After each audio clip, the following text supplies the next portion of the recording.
Mes chers camarades, bien le bonjour. Attention, cet épisode peut contenir des propos ou des images que les moins de 18 ans ne devraient jamais entendre et voir. Enfin, ça c'est ce qu'il faudrait dire, hein. Bref, vous êtes prévenus, aujourd'hui on va parler de cul. Et ça rime. Et puisque le cul c'est toujours mieux à plusieurs, je vous présente Laurent Turcot, un historien québécois qui a déjà participé à l'écriture de plusieurs épisodes sur la chaîne. Salut Ben, est-ce que ça veut dire qu'on va faire ça ensemble la capsule? Je veux dire, bon, pour le reste, tu le sais, hein, on peut toujours s'arranger, si tu veux. Ok, en tout cas je suis sûr qu'avec ton accent québécois on va choper un max de commentaires et de likes, hein.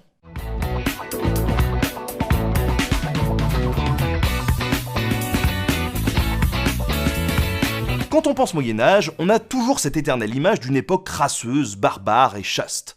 Bon, si vous êtes un ou une habitué de mon émission, vous savez qu'on raconte souvent de la merde sur cette période et qu'il y a tout un tas de clichés à défoncer. Par exemple, on n'a aucune preuve que le droit de cuissage ait existé un jour. La ceinture de chasteté, c'est aussi du bullshit.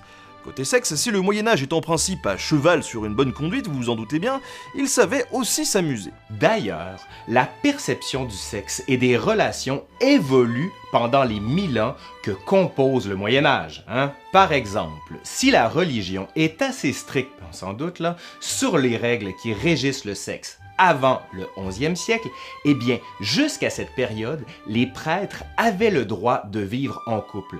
Il y en avait même qui s'étaient mariés. Il faudra cependant attendre 1139 pour que le mariage soit interdit aux prêtres. Mais pas parce qu'on ne veut pas les voir avec des femmes, non, non, non.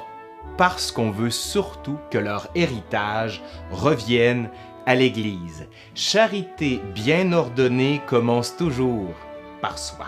Alors vous allez me dire, on est ici pour parler de sexe, hein, pas du mariage. Remboursez! Maintenant! Ok, revenons au sujet. Parmi ceux qui vont déterminer l'art d'avoir du plaisir au pu au Moyen-Âge, les médecins auront une influence déterminante. Parmi eux, Avicenne, le célèbre médecin persan qui influence au XIIIe siècle tout un pan de la médecine occidentale avec sa fameuse œuvre Canon de la médecine. Pour lui, il y a une utilité du coït pour la santé physique et mentale. Mieux, il parle même d'un certain art érotique, et ce pour une raison très basique. La femme, quand elle jouit, produit un sperme, et c'est par le mélange du sperme masculin et féminin qu'on crée la vie. En tout cas, c'est ce qu'on croit à l'époque. Ainsi, pour s'assurer que la femme produise le dit sperme, elle doit avoir un maximum de plaisir. Plusieurs médecins vont même se lancer dans des séries de conseils concernant la stimulation érotique de la femme, posant même la question des préliminaires au centre de leurs réflexions. Tout ça suppose une certaine connaissance des zones érogènes de la femme. Quand une femme ne ressent pas de plaisir et si le partenaire éprouve des difficultés à y arriver, on conseille à l'homme de se coucher sur le dos et à la femme de caresser les organes génitaux pour faciliter l'érection. Ouh, le moins que l'on puisse dire, c'est que les textes médicaux, notamment celui de Jean de Guedesden, évoquent une connaissance de l'érotisation assez évidente.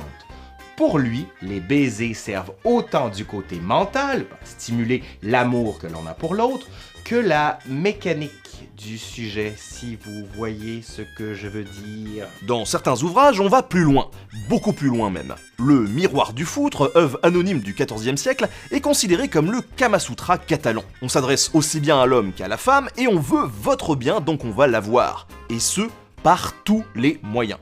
Compris ? Allez, c'est parti pour le Miroir du Foutre. Bon, messieurs, sachez que, selon cet ouvrage du XIVe siècle, la vie de la femme comporte 5 grandes périodes. Vous êtes prêts? Ok. 1. L'enfance, jusqu'à 8 ans, où elle n'éprouve aucune honte. 2. Jusqu'à 20 ans, elle se montre plutôt réservée.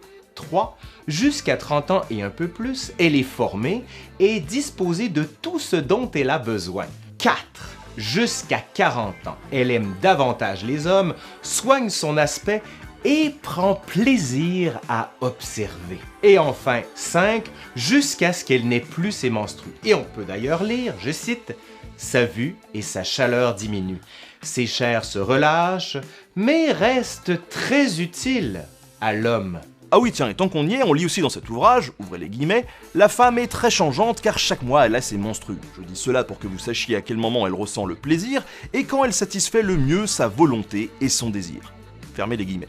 Pour les hommes, on apprend que pour produire un sperme de première qualité, il faut avoir une verge grande et rigide et n'être ni très gros et ni très maigre. Pour les positions maintenant.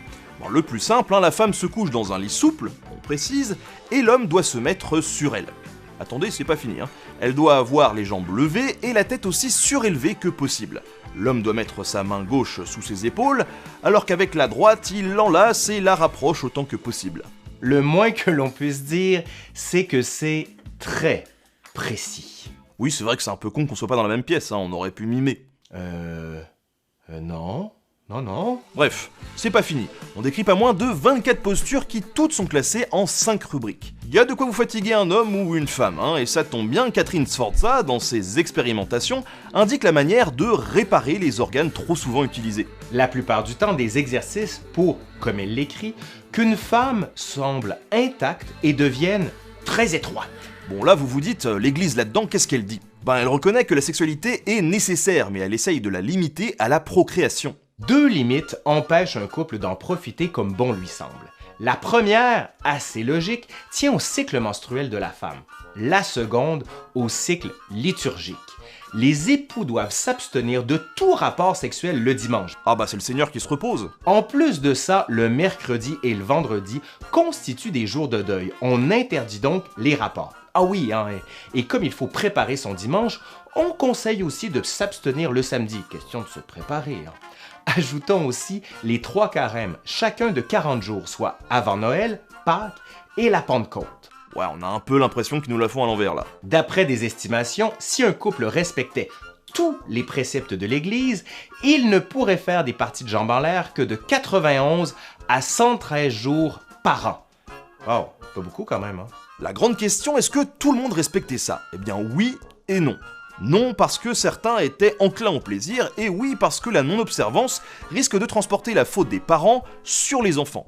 On menace les couples de mettre au monde des lépreux, des épileptiques, ou avec des membres difformes. La faute des parents s'imprimerait donc sur le corps de leur progéniture. Bernardin de Sienne pose la question de la recherche sans cesse du plaisir dans ses écrits, et il dit « Les maris disent fréquemment, ouvrez les guillemets, « Pourquoi ne jouirais-je pas de mes biens et de ma femme ?» Et Bernardin de répondre « Elle n'est pas à toi, mais à Dieu. » Mais malgré tout ça, on tolère et on sait que la sexualité est un mal nécessaire. Bon, faut pas déconner, l'Église met tout de même le plaisir masculin au-dessus du féminin, et globalement, jusqu'au XIIe siècle, la seule position officiellement reconnue et autorisée, c'est celle du missionnaire, car elle est considérée comme étant la meilleure pour se reproduire. Alors ça se débride un petit peu après, mais malgré tout, celle qui sera toujours condamnée, c'est la levrette, aussi appelée la position du cheval érotique.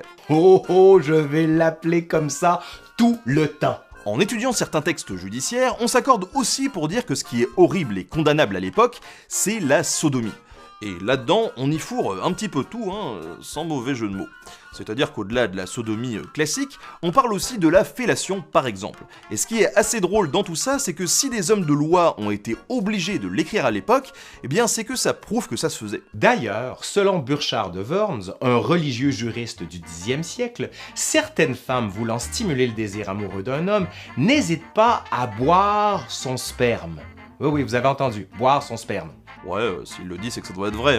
Toujours selon Worm, certaines femmes prennent un poisson vivant, l'introduisent dans leur sexe, l'y maintiennent jusqu'à ce qu'il soit mort et après l'avoir cuit et grillé, elles le donnent à manger à leur mari pour qu'il s'enflamme davantage pour elles. Il y a peut-être un petit peu de mytho là. Quoi qu'il en soit, la sexualité reste très présente au Moyen Âge et certains sont prêts à tout pour s'attirer le désir de l'autre. Y compris à demander de l'argent. Et oui, puisque quand on parle de sexe, on peut difficilement oublier la prostitution. Car si la sodomie et la fellation sont un péché pour l'Église, il y a un truc qui ne passe pas du tout non plus, c'est la masturbation. On encourage ainsi les hommes à préférer la prostituée du coin à la chaleur de sa main, et ça, même quand on est marié. D'ailleurs, il y a une phrase qui ressort très souvent quand on parle de ça, « Jouir en payant, c'est jouir sans péché ». Quand les villes explosent au XIIe siècle, de nombreux bordels voient ainsi le jour. Les hommes vont se soulager, les jeunes apprendre, et les hommes d'église profiter un peu, puisqu'ils représentent parfois jusqu'à, tenez-vous bien, 20% de la clientèle. Oui, les hommes d'église, 20% de la clientèle. Les petits coquins. Certains bordels sont soit des maisons closes classiques tenues par des macros ou maquerelles, soit des bains publics, qui sont souvent des lieux de débauche, soit des lieux de sexe directement ouverts par la ville. ce qui existe entre le 14e et le 16e siècle. Ben oui, hein, si l'on contrôle l'activité, on la gère mieux et on évite d'être dépassé. Il est également assez intéressant de voir que la tolérance vis-à-vis des prostituées est assez fluctuante au cours du Moyen-Âge. Si on a des traces attestant du fait qu'on pouvait les laisser tranquilles et parfois même les aider en cas d'avortement, durant d'autres périodes on les stigmatisait, on les privait de leurs biens et on les obligeait à porter des signes distinctifs. Un truc rigolo par exemple, c'est que contrairement aux femmes de bonne mœurs, on leur interdisait de porter le voile. Vous imaginez un peu ? Merci à tous d'avoir suivi cet épisode, s'il vous a plu, eh bien n'hésitez pas à vous ruer sur la chaîne YouTube de Laurent Turcot, l'histoire nous le dira. C'est un petit bijou, hein, vraiment, et en plus il produit beaucoup de vidéos. Merci à toi Laurent de m'avoir accompagné, hein, qui sait, on s'en fera peut-être d'autres. Merci Ben, ben oui, venez me voir si vous avez envie sur la chaîne, et Ben, la prochaine fois, on fait un truc sur le Québec. Allez, promis. Ok, mais alors tu me payes le billet d'avion, hein. Je vous rappelle que je suis présent sur Tipeee si vous voulez soutenir l'émission, et d'ailleurs merci à tous ceux qui me soutiennent depuis longtemps sur cette plateforme. C'est grâce à vous hein, que je peux me payer tous les mois, et ça c'est quand même vachement cool. Très bonne journée-soirée hein, à vous les amis, on se retrouve très bientôt pour une nouvelle vidéo d'histoire. Tchuss.